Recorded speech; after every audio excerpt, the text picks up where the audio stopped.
ጤና ይስጥልን ክቡራትና ክቡራን እንዴት አላችሁ? በሳምንት 2 ቀናት ዘውትር ሐሙስና ቅዳሜ ወደ እናንተ የሚደርሰው ኢትዮ ቢዝነስ እነሆ ጀመረ። ኢትዮ ቢዝነስ በልዩ ልዩ የቢዝነስ መረጃዎቻችን ስለ ስራና ኢንቨስትመንት ከዜና ባሻገር በትንታኔ የምንመለከታቸው ምጣኔ ሀብታዊ ጉዳዮች እንዲሁም ስለ ኢትዮጵያ ሰነደ መዋለ ንዋይ ገበያ ትኩረቱን ያደርጋል። በዛሬ የቅዳሜ ኢትዮ ቢዝነስ መሰናዷችንም በአጫጭር ዜኒት ባንክ በኢትዮጵያ የባንክና የፋይናንስ ዘርፍ ላይ ኢንቨስት ለማድረግ ፍላጎት ስለማሳየቱ የፌዴራል ሰነዶች ማረጋገጫ አገልግሎትና ሲቢኢ ኢንቨስትመንት ባንክ የተፈራረሙት የመግባቢያ ስምምነትን በተመለከተ እንዲሁም ሰነደ መዋለ ንዋያቸውን ስላላስመዘገቡ የአክሲዮን ማህበራትና ሌሎችም ወቅታዊ የቢዝነስ ጉዳዮችን አካተናል። በሁነት መረጃችን ኢቲስዊች ኢትዮፔ የተሰኘ አዲስ የክፍያ ስርዓት ብራንድ በይፋ ስለማስተዋወቁ፣ በዝርዝር ቆይታችን ደግሞ በንግድ ተቋማት ላይ የሚዘረጋ የአሰራር ሲስተምን አስፈላጊነት በተመለከተ እናነሳለን። ቃልኪዳን ታደሰና ጥላሁን አያሌው አብረናችኋለን። አብራችሁን ቆዩ። ተመልካቾች ወደ ቀዳሚው መረጃችን እናመራለን። ዜኒት ባንክ በኢትዮጵያ የባንክ ኢንዱስትሪ መሳቡንና በስፋት መሰማራት እንደሚፈልግ ገልጿል። በአፍሪካ ግዙፍ የፋይናንስ ተቋም የሆነው የናይጄሪያው ዜኒት ባንክ በኢትዮጵያ አዲስ በተከፈተው የባንክና የፋይናንስ ዘርፍ ላይ ኢንቨስት ለማድረግ ፍላጎት እንዳለው አስታውቋል። ይህ የተገለጸው የኢትዮጵያ ኢንቨስትመንት ኮሚሽን ምክትል ኮሚሽነር አቶ ዝናቡ ይርጋ ከባንኩ ተወካዮች ጋር በነበራቸው ውይይት ሲሆን ኢትዮጵያ ግዙፍና ታማኝ የሆኑ ዓለም አቀፍ ተቋማትን ለመቀበል ዝግጁ ስለመሆኗ ገልጸዋል። ኢትዮጵያ ከሰሃራ በታች ባሉ የአፍሪካ ሀገራት ውስጥ ሶስተኛዋ ጠንካራ ኢኮኖሚ ያላት ሀገር መሆኗንና እየተገነቡ ያሉ ታላላቅ የመሰረተ ልማት ፕሮጀክቶች ለፋይናንስ ዘርፉ ምቹ ሁኔታ መፍጠራቸውንም ምክትል ኮሚሽነሩ አብራርተዋል። ዜኒት ባንክ በኢትዮጵያ በከፍተኛ ፍጥነት እያደገ ባለው ኢኮኖሚና በተደረጉ የዘርፍ ማሻሻያዎች ስለመሳቡ ማስታውቋል። በተለይም በዲጂታል ፋይናንስ መፍትሄዎችና በመንግስት የሚመሩ ትልልቅ ፕሮጀክቶችን በገንዘብ በመደገፍ ረገድ ያለውን እድል እያጠና ስለመሆኑም አስታውቋል። ዜኒት ባንክ በአሁኑ ወቅት በተለያዩ የባንክ አገልግሎቶቹ የሚታወቅ ሲሆን ወደ ኢትዮጵያ መግባቱም የሀገሪቱን የፋይናንስ ስነ ምህዳር ለማጠናከርና የካፒታል አቅምን ለማሳደግ ትልቅ ሚና ይኖረዋል ተብሎ ይጠበቃል። ቀጥለናል ተመልካቾች። ወደ ሌላኛው ወቅታዊ የቢዝነስ መረጃችን እናምራለን። የፌዴራል ሰነዶች ማረጋገጫ አገልግሎትና ሲቢኢ ኢንቨስትመንት ባንክ በጋራ ለመስራት የሚያስችላቸውን የመግባቢያ ስምምነት ተፈራርመዋል። ሁለቱ ተቋማት መረጃ ለመለዋወጥና በትብብር መስራት የሚያስችላቸው ሲሆን ስምምነቱ በዋናነትም ሲቢኢ ካፒታል ኢንቨስትመንት ባንክ ከፌዴራል ሰነዶች ማረጋገጫ አገልግሎት ጋር አብሮ ለመስራት የቻለ ቀዳሚው ኢንቨስትመንት ባንክ ያደርገዋል። ሲቢኢ ካፒታል ኢንቨስትመንት ባንክ የፌዴራል ሰነዶች ማረጋገጫ አገልግሎት መረጃዎችን በቀላሉ በማየት ፈጣንና ሕጋዊ ውሳኔ እንዲሰጥ ያግዛልም ተብሏል። ይህም የተቋሙን አስተዳደራዊ አፈጻጸም ለማሳደግ ያግዛል። መጭበርበሮችን ቀድሞ ለመከላከል እንዲሁም ተቋማዊ የፋይናንስ እንቅስቃሴዎችን ለማሻሻልም ይረዳል። ተመልካቾቻችን ወደ ሌላኛው የፋይናንስ መረጃችን አልፈናል። የኢትዮጵያ ንግድ ባንክ ባለ አነስተኛ ይዞታ አርሶ አደሮችንና አርብቶ አደሮችን ተጠቃሚ የሚያደርግ የብድር አገልግሎት ይፋ አደረገ።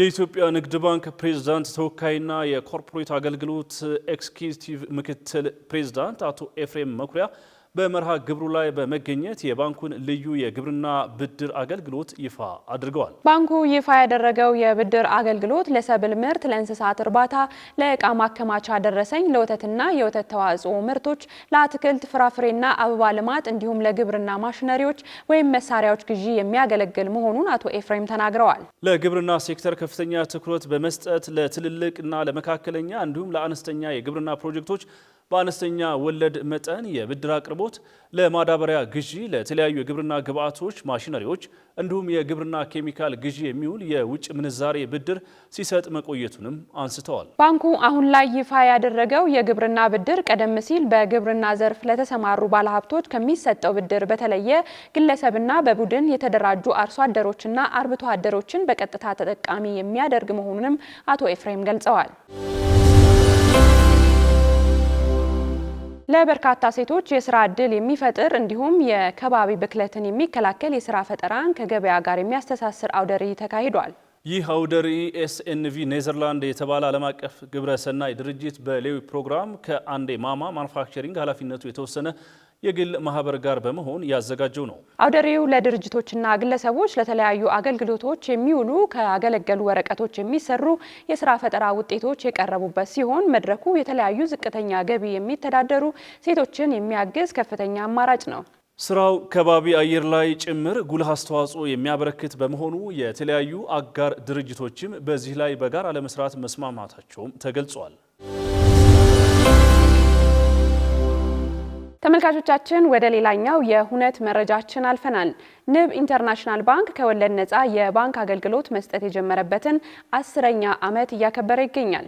በወለድ ላይ የተመሰረተ የባንክ አገልግሎት የማይጠቀሙ የህብረተሰብ ክፍሎችን ታሳቢ የሚያደርገው ንብ ሀላል የተሰኘ የንብ ባንክ ከወለድ ነፃ የባንክ አገልግሎት የተጀመረበትን 10ኛ ዓመት ክብረ በዓል አስመልክቶ የተዘጋጀውን ሁነት ታድመናል። እንደሚከተለው ተዘጋጅቷል። እንከታተለው።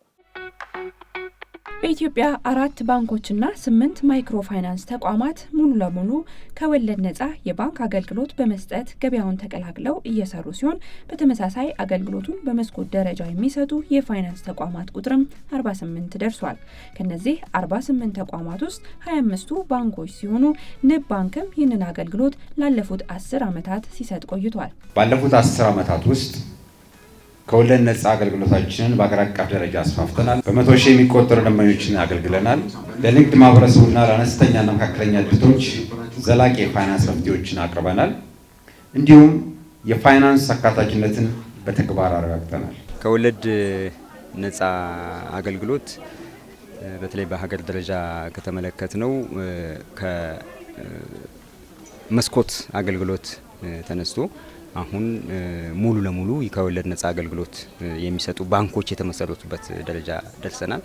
ስለዚህ ከእድገቱን ስንመለከት ባለፉት 10 እና ከዛ በላይ ባሉ አመታት ሰፊ እድገት እያስመዘገበ ያለ ዘርፍ ነው። በባንካችንም ውስጥ ከተጀመረበት ጊዜ ጀምሮ በተጠናከረ ሁኔታ እያደገ ያለበት ሁኔታ አለ። ንብ ባንክ ከብሔራዊ ባንክ ህጋዊ ፍቃድ በማግኘት ታህሳስ 9 2008 ዓ.ም ከወለድ ነፃ የባንክ አገልግሎት መስጠት የጀመረ ሲሆን ከወለድ ነፃ የባንክ አገልግሎት መስጠት የጀመረበትን 10ኛ ዓመት ባከበረበት ወቅትም አዲስ ከወለድ ነፃ የባንክ አገልግሎት የንግድ ምልክቱን አስተዋውቋል። ከ427 ቅርንጫፎቻችን ውስጥ 23 ቅርንጫፎቻችን ሙሉ ለሙሉ ከወለድ ነፃ አገልግሎት እንዲሰጡ ሆነው የተደራጁ ናቸው። በእነዚህ ብራንቾቻችን ተደራሽ እየሆን የሄድንበት ሁኔታ አለ። ሌሎቹ ሁሉም ብራንቾች በሚባል ደረጃ የወለድ ነፃ አገልግሎት የመስኮት ስራ ይሰራሉ። ከወለድ ነፃ አገልግሎታችን በሼሪያ ቦርድ በተደራጀ የሼሪያ ቦርድ አማካሪ ቦርድ ምክር እየተሰጠው ኮምፕሊያንሱ እየተረጋገጠ ከሼሪያ ህጎች ጋር በተጣጣመ መልኩ እየተሰጠ ያለበት ሁኔታ ነው ያለው። በሀገሪቱ ጠንካራ ከወለድ ነፃ የፋይናንስ አገልግሎት ለመስጠት በርካታ እርምጃዎች እየተወሰዱ ያሉና ዘርፉ እስካሁን የመጣበት መንገድም እድገት ያሳየ ቢሆንም ካለው አቅም አንጻር ሲመዘን ግን ብዙ እንደሚቀረው ይነገራል። ከወለድ ነፃ አገልግሎት በተለይ ኮንቬንሽናል ከምንለው የባንክ አገልግሎት አንጻር ስንመለከት አጀማመሩም ዘግይቶ የተጀመረ ነው። እንግዲህ በ2013 አካባቢ ነው ናሽናል ባንክ ባወጣው ዳይሬክቲቭ በመስኮት ይሄ አገልግሎት መስጠት የጀመረው። በገበያ ውስጥ ከነበረበት ቆይታ አንጻር ስንመለከት ትንሽ ነው የሚባል አይደለም። በዘርፉ ትልልቅ የሆኑ የሀብት ማሰባሰብ ስራዎች የተሰሩበት ሁኔታ አለ። የፋይናንሲንግም ስራዎች የተሰሩበት ሁኔታ አለ። ስለዚህ ከጊዜው አንጻር ስንመለከት ትንሽ የሚባል አይደለም። ግን ፖርትፎሊዮን ስንመለከት ግን ከጊዜ ወደ ጊዜ እያደገ የመጣና አሁንም ጥሩ ሊባል የሚችል ደረጃ ያለ ነው። አሁን በንብ ባንክ ፖርትፎሊዮ ውስጥ ብንመለከተው የወለድ ነፃ አገልግሎትን ወደ 10% እናደርሳለን ብለን ታሳቢ አድርገን እየሄድን ያለንበት ሁኔታ አለ።